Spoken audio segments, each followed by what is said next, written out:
Welcome back to Legends Live, as presented by the National Basketball Retired Players Association, the home of all our NBA and WNBA legends. I'd like to remind you, you can submit your questions during the show, and we will get to those before we wrap up. Without any further ado, I'd like to welcome in today's guest. We have former Florida State Seminole, where he was a Heisman Trophy winner at quarterback, as well as a first-round draft pick of the New York Knicks, and he was recently named the All Big Bend Coach of the Year. We've got Charlie Ward with us. Charlie, thank you for joining us, man. Hey, I appreciate you having me on. And I heard the name Trill Withers before. Oh yeah, where I don't know if that's good or bad. Where'd you hear that name at? I don't know, big time though. What'd you say? I'm sorry. I say you big time. Oh no, not at all. You the legend, man. We're happy to have you with us here. Nah, I think I may have heard your name on ESPN radio something. Oh boy. Okay, I hope it was good things. At least. Yeah. First things first, how are you, man? I'd like to ask all our legends, how are you? So how are you doing? How are you keeping busy these days? Well, I am still living, so that's good. This is true. But I am currently coaching high school boys basketball, so we're in the middle of the session, summer season right now, between workouts and practices, and team camps, summer leagues. So that's kind of what I'm doing right now, along with being a husband or a father. Our daughter just graduated from high school, and she's okay. I know you're proud. I know you're a proud father there. Say again. I just said I know you're a proud father. Oh yes, very much so. She just actually got her diploma today, so it is a. So, you said what grade are you coaching? I coach high school. I coach mainly the varsity, but I oversee all of the programs. I got The you. middle school, we have a K through 12 here at Florida High, and I oversee the middle school and the JV programs along with the varsity. But mainly, I work with the varsity guys. Now, how'd you get involved with that? Like, is that something you knew, you wanted to go into coaching when your playing days were done, or how did that turn out? Well, when I retired after 11 years in the NBA, I was blessed to be able to have an opportunity to internship while I was in Houston with the Rockets. Coach Van Gundy gave me an opportunity to see if coaching was something I wanted to do. I wasn't quite sure if that was what I wanted to do or if I would be good at it. And then once I started thinking about all the coaches that had influence on me and the things that I learned from them, I decided to see if coaching was good. And he allowed me to work with the younger players that were in the organization, and I was grateful that I had some good young players that I was able to mentor. Coming off 11 years and being able to have an impact on them and getting them a solid foundation so they could potentially have a long career, and just teaching them, talking them through a lot of these different situations that they would be facing. Right. I just kind of fell in love with the process of being able to mentor and coach because someone did it for me. And I wanted to get into a more flexible schedule. So that's the reason why I chose high school. Right. And so I've been in high school coaching. I started out coaching my first year at Westbury Christian. I was assistant basketball and football. Okay. So pulling some double duty. Yeah. And then the next year they asked me if I wanted to be the head football coach. And so I went into coaching football at Westbury Christian there in Houston, Texas, and I was in high school football for 9 years. Okay. And the past 3 years, I went over to basketball. So now I'm currently coaching boys basketball. Now, do you have a preference of which one you prefer? Like, do you prefer coaching football? You missed that one, or you prefer coaching basketball? I prefer coaching basketball because I've been able to have more success. That's fair. Football, I didn't fare too well. There's a lot of wins that were losses that I had to work through, but I just like to win while I'm winning. So uh, I don't like. I mean, most people like to win while they're winning, Right. but you have to sometimes go through that process of win while you're losing, and that's what I had to do as well. Now, you and your wife also run a foundation. Can you tell us a little bit about that?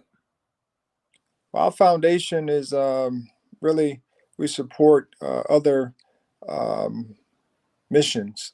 That's where we are today. So our daughter Hope, she has a her well, it's not a foundation, but she's under the family foundation where she goes out and she does musical musical. She help encourage the elderly Okay. through music. Then she provides opportunity for the community to be involved with her holiday notes. I was mainly during the holidays where kids write notes for the elderly, and she and some of her friends will go and sing. She's a violist; she plays the good Okay. guitar as well, and so they'll go over and do some their serenade.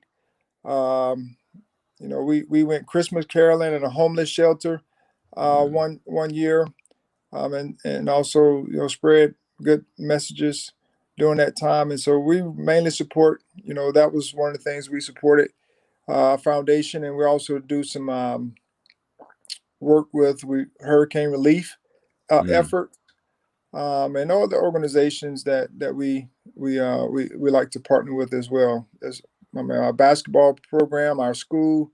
We've supported an opportunity to be able to share the wealth with those teams that are part of our FSU Cares Classic, which we donate money to each and every team during the Thanksgiving holidays, and everything that we make at the gate we give to FSU Cares, which is Okay. a an arm of the school to support their mission.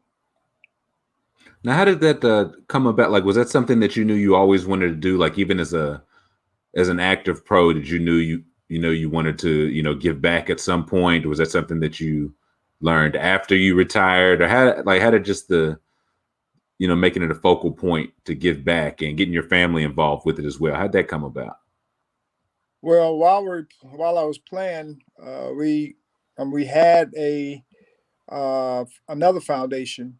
It was called the Award Foundation, and what we did with that was we put on basketball camps, Okay. and we also for 11 years we did basketball camps. Where one was for girls only, and another one was for boys only, and it was more of a ministry for us and along with teaching basketball. So we taught the whole child in those camps to be able to help them navigate their way through just the sports that they Just were every day, yeah. a part of, but they also have to make decisions off the court as well. And so we were there to be able to help them through that process from a spiritual standpoint and also from a physical standpoint.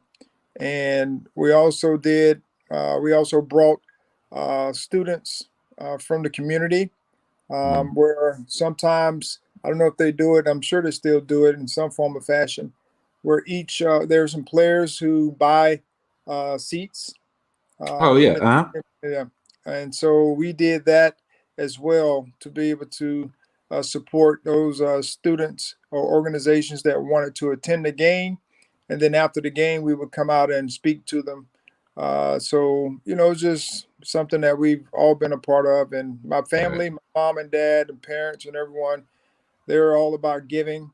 That was my dad. He was a high school coach, and he gave, to his players what they didn't have. Right. So it was just ingrained in us. And my wife, She's from a very similar family where they gave and helped people out as well. And so it's just ingrained in both of us to be able to make an impact in that way. Definitely. I know the community, as well as myself and the retired players, are thankful for you and your family for setting that example. Well, I mean, we're appreciative of the opportunity that we provided. New York Knicks took a chance on me to be able to have a platform, be able to have the resources to be able to give more, and so we're grateful for that, being a part of the NBA. Definitely.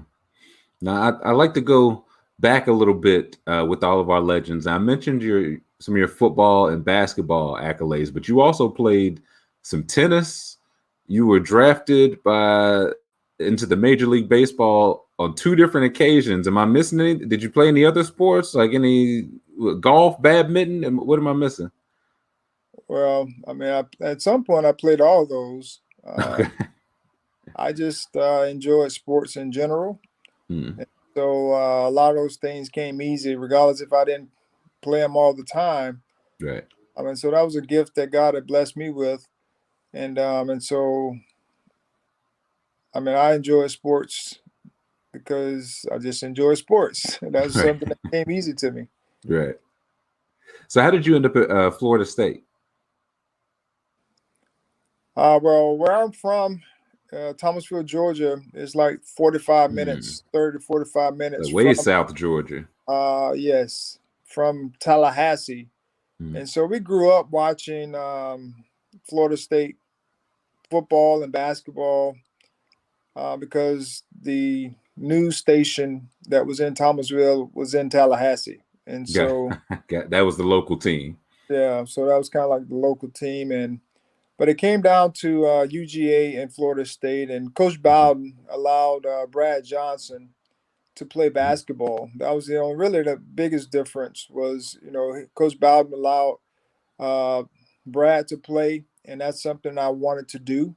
Right. And he had history on his side, and I trusted him. He's a Christian man, and Mhm. his word was he would allow me to play if, my grades were in line and all those Right. types of things. So I Right. had to do my part, and once I did my part, he stuck to his word. It was a year later after my Mhm. freshman year, but he did stick to his word, and I was very grateful for him giving me an opportunity to make basketball an option. Now you grew up in Georgia. Are you a Falcons fan? Because the Jaguars weren't around just yet. So what? I wasn't really a Falcons fan, but Okay. my dad, all we watched a lot of times were the Falcons and the Braves and the Okay. Hawks. Yeah. And so that's really what was on a lot in our house growing up. We did have, at one point, a lot of the Hawks players, Doc Rivers being one, Hmm. came to Thomasville for a basketball camp. Hank Aaron, the late Hank Aaron, came to Thomasville to sign autographs at our local YMCA. Hmm. Um, and Tree Rollins, Hmm. all those Oh, guys would Hawks legend. visit us, when we were younger. Right. And then we had William Andrews, who was Hmm. a running back. He was from Thomasville, and he was playing with the Falcons.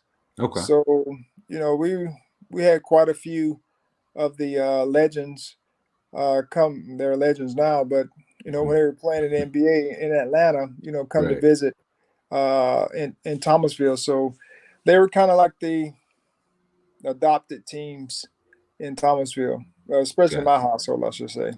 Gotcha. Now going into college, you mentioned like basketball, and Coach Bowden allowed Brad Johnson to play both sports. Were those only 2 you considered playing? Like, did you consider playing, any baseball or tennis or golf or anything like that, or you just knew you wanted to do basketball and football? Well, basketball and football were two sports that I was going to do. Right. They wanted me. Coach Martin wanted me to play my senior year, one game in baseball, just to say that I played baseball. Okay. But but I just didn't have time to pull it off. Right. And so it wasn't a big deal for me Right. not to do it. But I was grateful that they thought enough of me to be able to want me to play just for one game. I mean, Mm. I wasn't going to probably hit, but run the bases Just to be out there. Yeah. would have been, intriguing. Mm.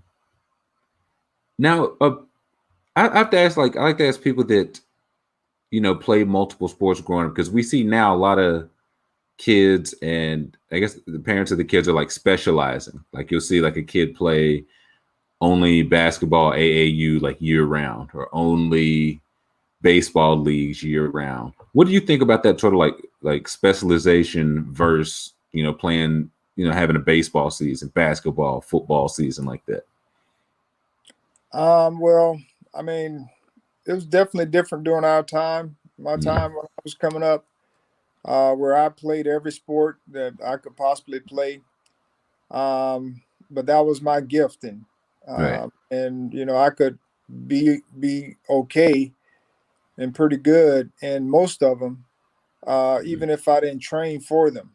Right. But in this day and age, kids are playing travel ball Right. year round, and a lot of times they don't take time to play another sport because Right. they are preparing Only or on that one. Yep. during that time, and that's really the biggest difference. Even though we had travel ball, it's not like it is today. And I just encourage kids to at least play two sports Okay. if they're capable of doing that. One, because it just gives them an outlet to not get burned out. That's one of the things Right. my parents reason why my parents held me out until my sixth grade year of playing organized sports, because they Mm. didn't want me to get burned out, Right. in 11th grade or 12th grade, 11th grade, and say I don't want to play anymore. Right. So you had And enough.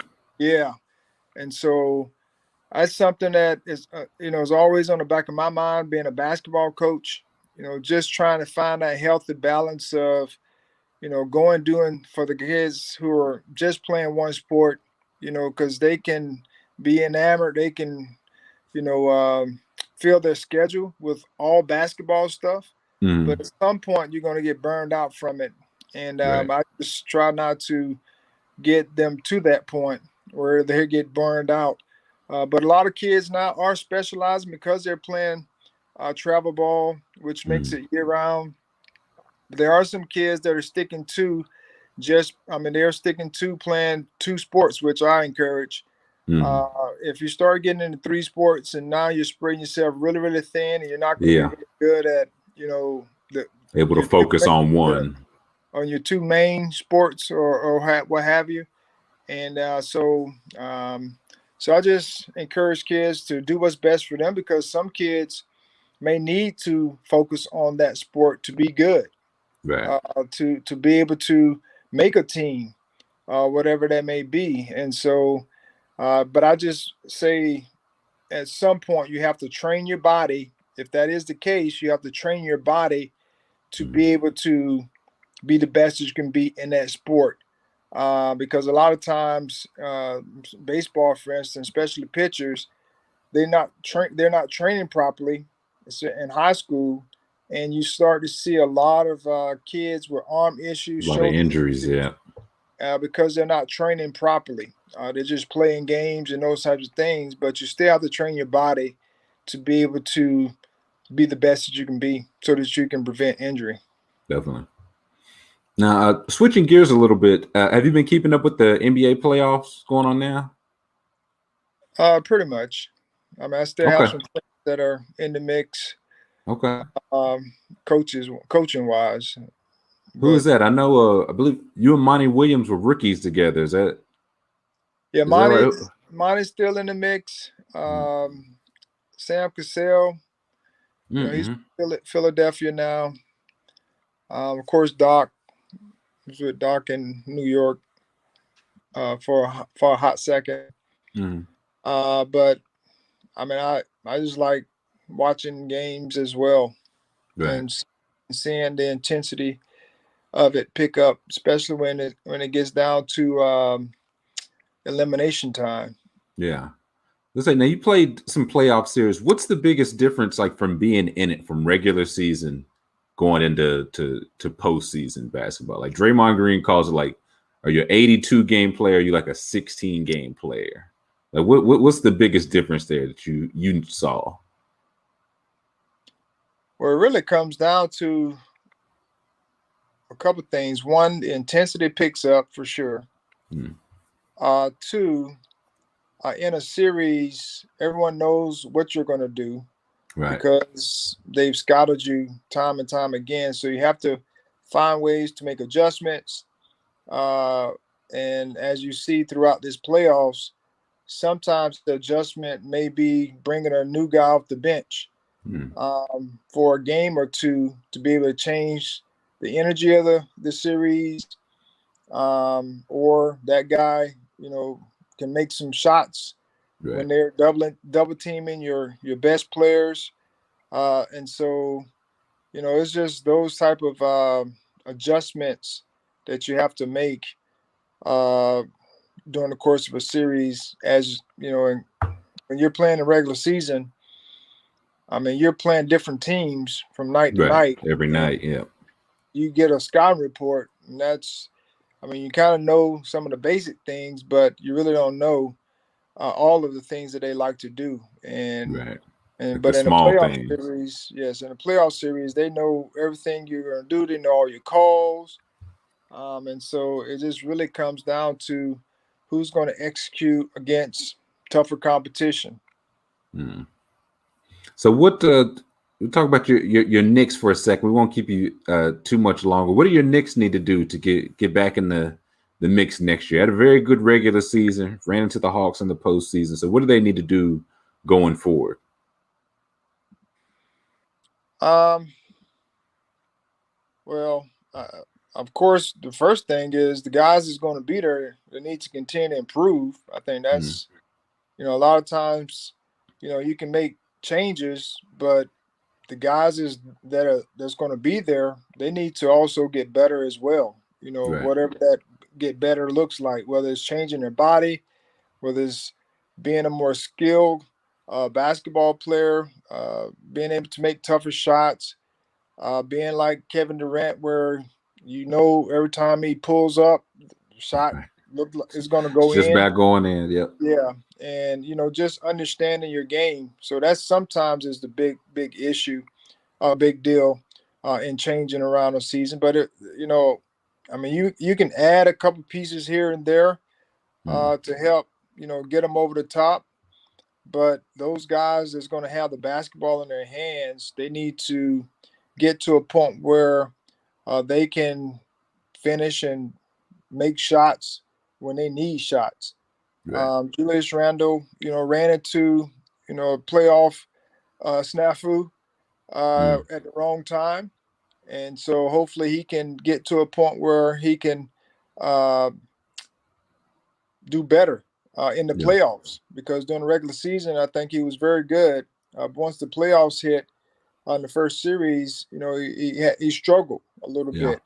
But that experience, just like all the rest of it, be very good for those guys. And I think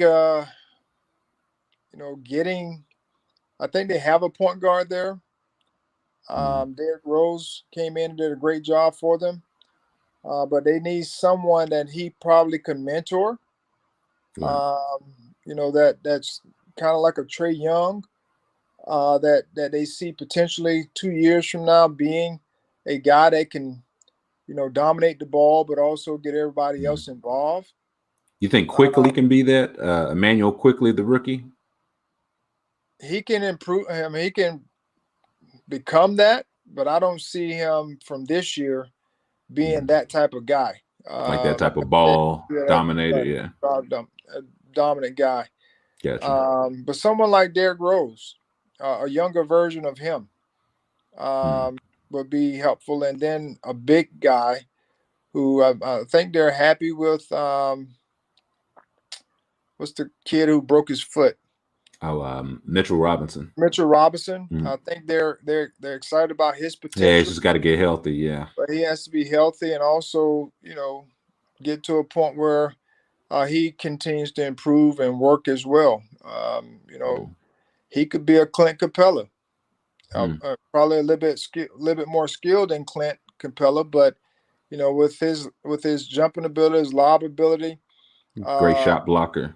shot blocker, and someone that can throw the ball to in the post as well would definitely be a big help. And I think Julius Randle could be that guy. AJ Barrett could be that guy, being a bigger guard. But being able to have someone that when you need a bucket, they just go get you a bucket. Right. So I think Right. that's where Comes down to that. Yeah. that's where they need to improve. And if they can't get their own shot, then they need to be able to create a shot for someone else. Right.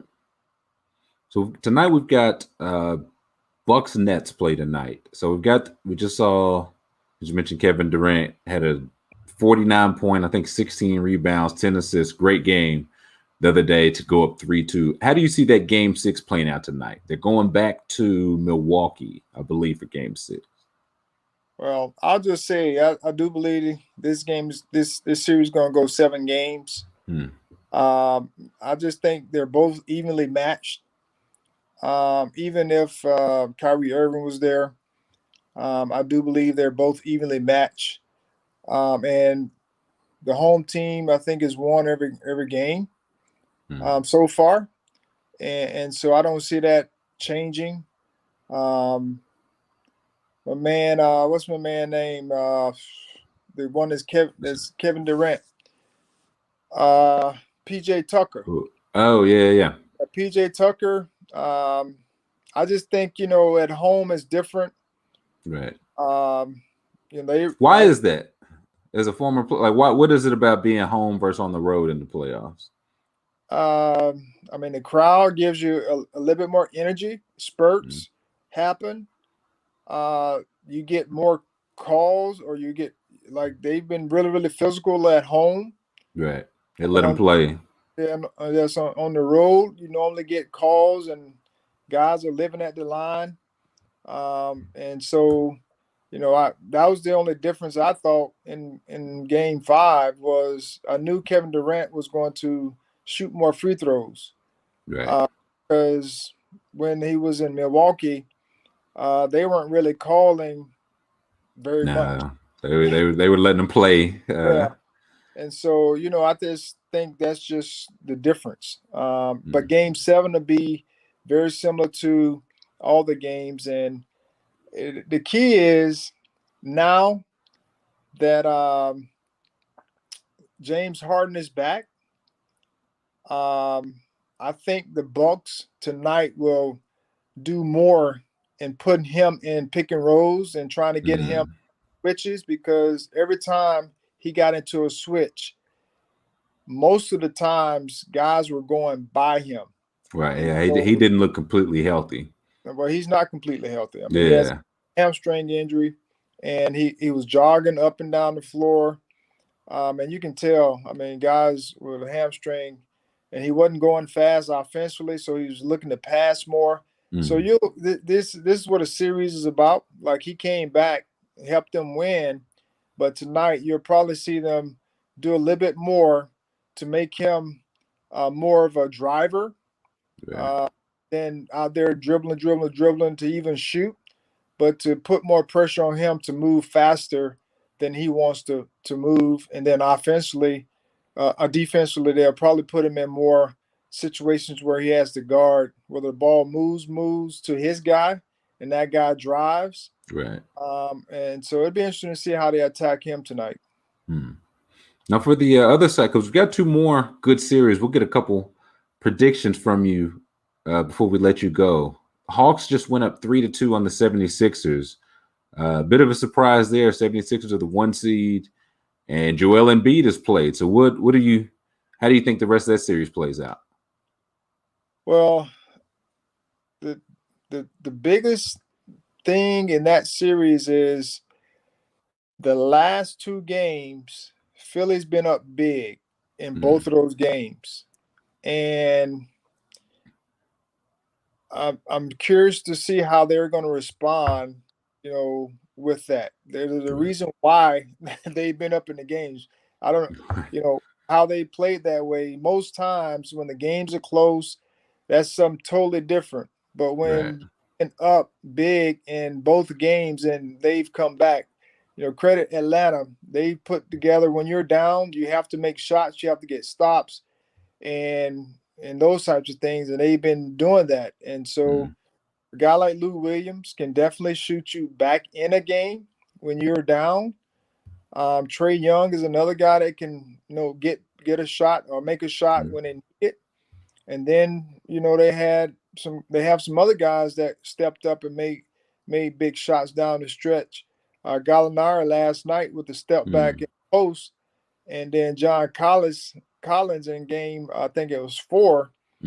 Or one of the whichever game it was. 4 or 5, yeah, he hit some big shots when they needed it, down the stretch. And so I think Philly, I'm sure they're watching a lot of film to see what went wrong, but Philly's been in the game, been winning the game and in the games late, but they just hadn't been able to find the momentum late to get stops when Atlanta's rolling. So I see this going going 7 as well, because for whatever reason, I think Philly, they found a way to get up in games, but they just can't close it out. So you think Philly wins in 7 at home? I think they do. I may be wrong, but then again, Atlanta's riding the momentum. They're playing at home. It's going to be really loud there.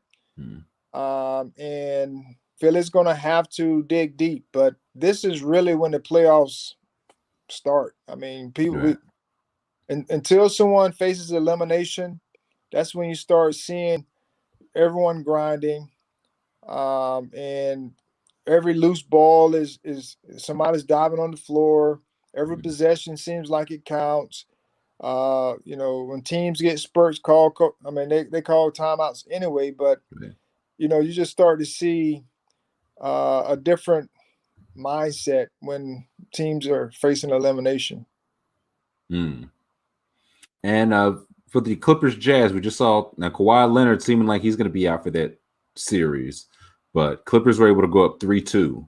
What do you think happens over in the Western Conference? It'll be interesting. I think the Clippers, if there's no Kawhi, and they did win last night on the road, which was a good win. Major, yeah. I could see them winning in 6. Okay. I think, Mike, the biggest issue or biggest thing that set Utah back was the Mike Conley issue. Injury. Definitely. If he was playing, I think this would be a 7-game series, just like all the rest of them. But without him playing, it puts a lot of onus on Donovan Mitchell to be the point guard, the shooting guard. Right. He's got to do a whole lot, which he's been doing. But if you just had another guy to be able to allow Donovan to be just the scorer and not always the facilitator, and then another guy that can stretch the floor and make plays for himself off a pick and roll game, that definitely adds into the scouting report to be able to help the Jazz. But without him playing, it definitely hurts them. Yeah. Considerably. Definitely.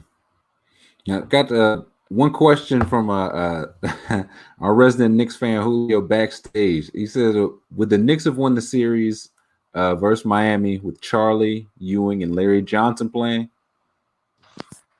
We still have you? Yeah, I'm still here. Okay. It said, would the Knicks have won the series versus Miami with Charlie, Ewing, and Larry Johnson playing, says Julio? Well, we won 3 out of 4 series. The time that we didn't win and we were up was the time I had the incident with PJ Brown, and that's when we all got suspended. So now another question was what we would have won the championship, or at least had a chance to win the finals if Larry or Patrick was healthy playing against San Antonio. Now, was it 99? That was 99, yes. Now, that would have been those two guys would have definitely had been a difference maker in our series. And so not having them definitely hurt us, with our big man depth, and we had to deal with Tim Duncan and David Robinson. Yeah, that didn't help either. Yeah. So that was that those two injuries did help us. Now, something that people have been talking about on this Twitter and all these different things is, how injuries have played a big part. They say this year, but these injuries happen every year. I just mentioned 2 guys off of our team in the finals that definitely would have helped. They were injured. But every year there's always something in that realm where a team's best player or a team's player gets injured, and the other team either takes advantage of it, and they go on to win, a title. And so, whether it was a shortened season or a long season, these injuries, are happening, all the time, and every year. And every year, teams are taking advantage of it to move on to the next round. So, now we're dealing with Kawhi Leonard being out, but as they say, the games don't stop because somebody's not there. And that's the reason why. There's a reason why you have to build your team accordingly, so that you can, be prepared for that moment. Definitely. Well, we've got one last question for you before we let you go. Something that we ask all our legends. Getting together part 2 of our playlist. So we're trying to get a song or 2 from every legend. So what's something that you're listening to? Either could be on the way to practice, on the way home from practice, at the house, out and about. What are you listening to? Could be old school, new school, whatever's in your speakers. What are you listening to? Well, I guess one of my favorites would be Andy Mineo, Lecrae. They have a song called "Coming in Hot." Okay. Give us one more. We'll throw a couple on there for you. What else are you listening to?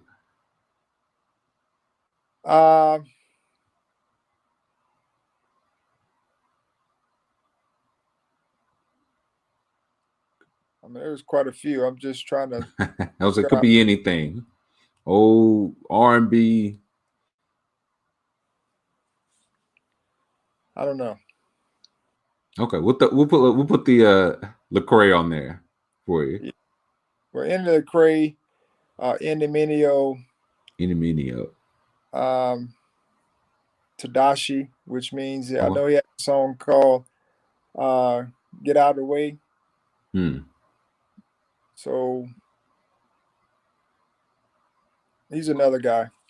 Okay, we will get those added for you. Charlie Ward, thank you so much for taking a few minutes with us this afternoon. Well, I appreciate it, Trill, and appreciate you having me on. Of course, man. We'll talk to you soon. All right.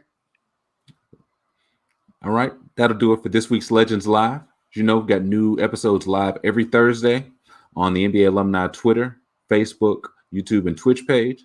I'd like to remind viewers you can watch replays of any episode at legendsofbasketball.com/legendslive and catch the audio replay by searching for Legends Live wherever you get your podcast.